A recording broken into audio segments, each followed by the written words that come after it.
The Britain's Got Talent studio carried its familiar Thursday afternoon energy as Simon Cowell settled into his judge's chair for what he anticipated would be another routine day of auditions.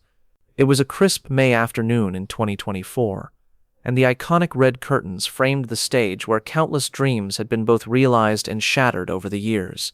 Simon adjusted his signature black t-shirt and took a sip of his tea, mentally preparing himself for the parade of hopeful performers that awaited.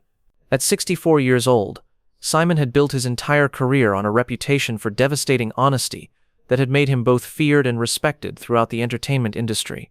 His ability to deliver crushing critiques with surgical precision had become his trademark, earning him millions of dollars and international fame. What he had never allowed himself to fully consider was the cumulative emotional damage his words inflicted, particularly on the youngest and most vulnerable performers who appeared before him. 5-year-old Maya Patel from London was not scheduled to perform. She had come to watch the taping with her parents, Dr. Priya Patel and Dr. Priya Patel and Dr. Priya Patel and Dr. Priya Patel.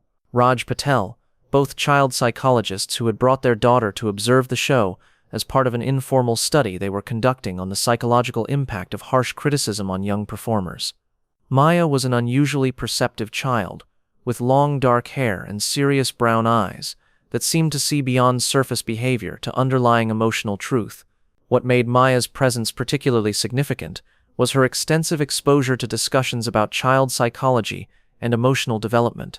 Her parents often talked about their work helping children recover from various forms of psychological trauma, and Maya had absorbed more understanding about how adults could unintentionally harm children's emotional development than most adults possessed. The audition process was running smoothly when a group of young performers, aged 8 to 12, took the stage to present a musical theater piece they had been rehearsing for months. The children were clearly nervous but excited, their faces bright with hope and anticipation as they began their performance.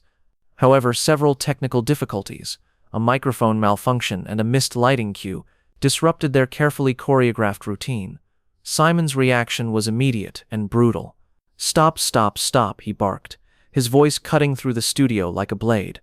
"This is absolutely amateur hour.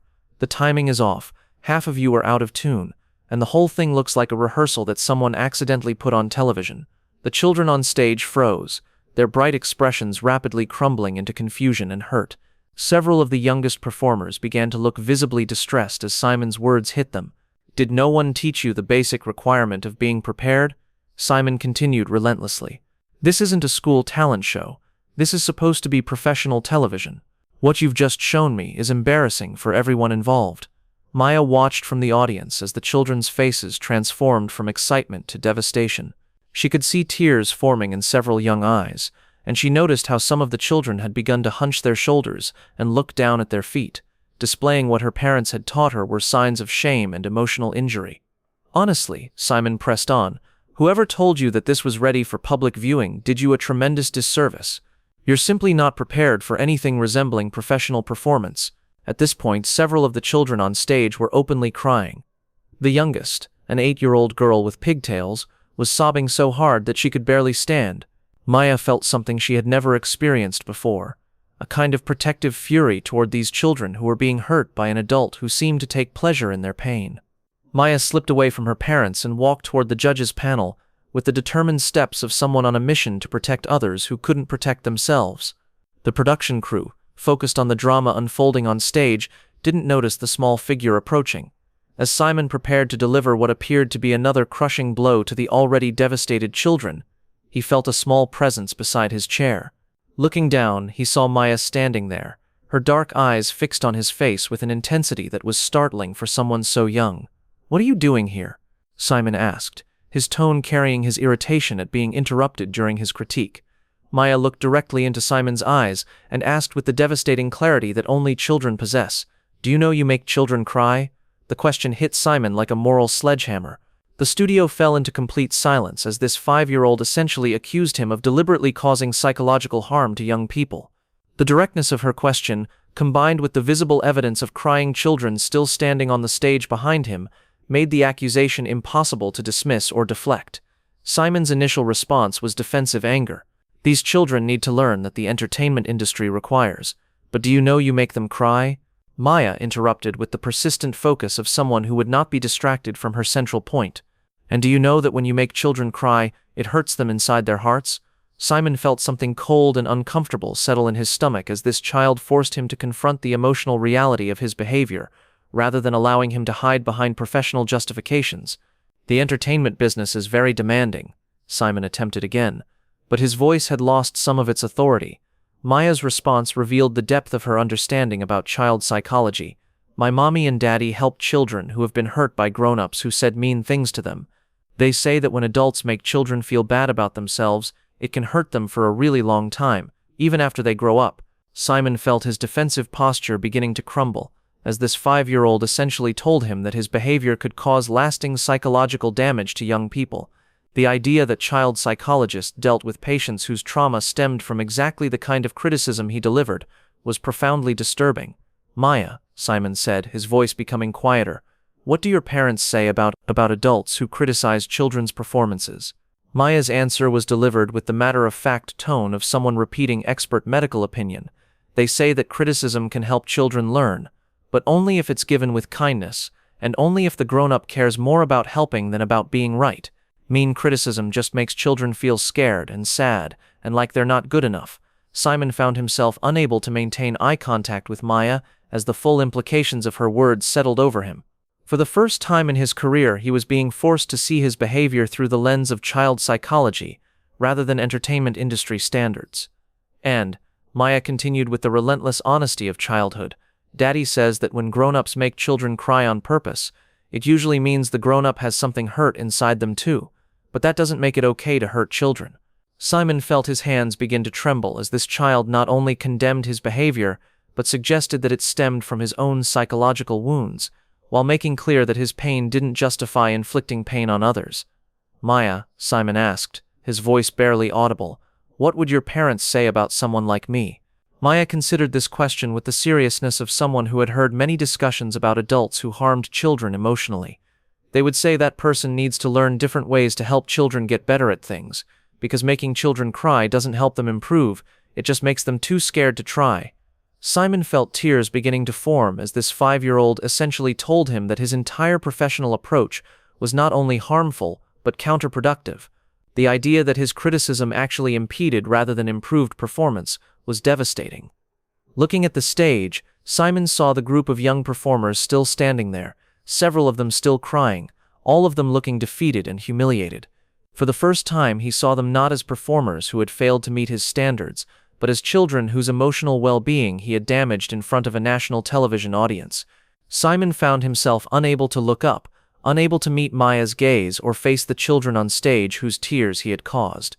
The weight of decades of similar moments, countless young performers he had reduced to tears, dreams he had crushed with his words, children whose confidence he had shattered, suddenly felt unbearable. I can't look at them, Simon whispered, his eyes fixed on the floor. I can't look at what I've done to them. Maya's response was delivered with the kind of wisdom that sometimes emerges from childhood innocence. Maybe you can't look because you know it's wrong to make children cry, and seeing them sad makes you feel bad about yourself.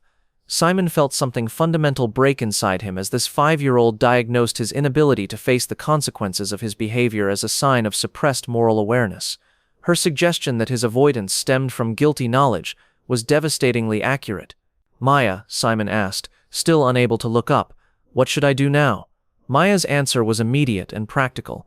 You should tell the children you're sorry for making them cry, and then you should ask your grown-up friends to teach you how to help children get better at things without hurting their feelings. Simon finally raised his head and looked at the young performers on stage. Their tear-stained faces and defeated postures provided a visual representation of the emotional damage he had inflicted.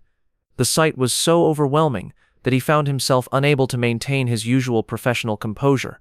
I need to apologize, Simon said, standing up from his chair and walking toward the stage. To all of you. What I said was needlessly cruel, and there's no excuse for making you feel this way about yourselves or your performance. The children looked surprised as the man who had just devastated them attempted to repair some of the damage he had caused. Maya is right, Simon continued, looking back at the remarkable child who had forced him to confront his behavior. I do make children cry, and I'm just beginning to understand how wrong that is. The remainder of that day's auditions were unlike anything Britain's Got Talent had ever seen. Simon's critiques became constructive rather than destructive, focused on specific ways young performers could improve rather than general attacks on their worthiness. When the episode aired 6 weeks later, it became one of the most watched and emotionally impactful segments in the show's history. Maya's question about making children cry and Simon's inability to look up as he confronted the damage he had caused sparked international conversations about the psychological impact of harsh criticism on young people and the responsibility of adults in positions of authority. More importantly for Simon personally, the encounter with Maya became a catalyst for fundamentally changing his approach to working with young performers. Maya didn't just criticize me, Simon would later say in interviews. She made me see my behavior through the eyes of child psychology, and I realized that I had been causing genuine psychological harm to vulnerable young people. That 5-year-old forced me to confront the difference between helping children improve and traumatizing them. The conversation led Simon to work with child psychologists, including Maya's parents, to develop approaches to critique that maintained honesty while protecting young performers' emotional well-being. 6 months later, Simon invited Maya and her family back to the show. Maya was curious to see if Simon had learned to help children without making them cry. "Do you still make children cry?" Simon looked at her with an expression that seemed genuinely remorseful. "I'm learning how to help children improve without hurting them, Maya. You taught me that making children cry isn't helping them, it's just harming them." Maya smiled with satisfaction. "Good.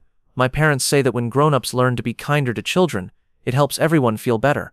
The story became a landmark moment in discussions about the psychological impact of criticism on child development, the responsibility of media figures working with young people, and the power of innocent observation in exposing harmful adult behavior. But perhaps most importantly, the conversation demonstrated that sometimes the most important moral challenges come from those who see adult behavior through the lens of its impact on vulnerable people. In this case, a 5-year-old girl who understood that making children cry was never acceptable, regardless of professional justifications, and who had the courage to force an adult to confront the emotional damage he had been causing throughout his career.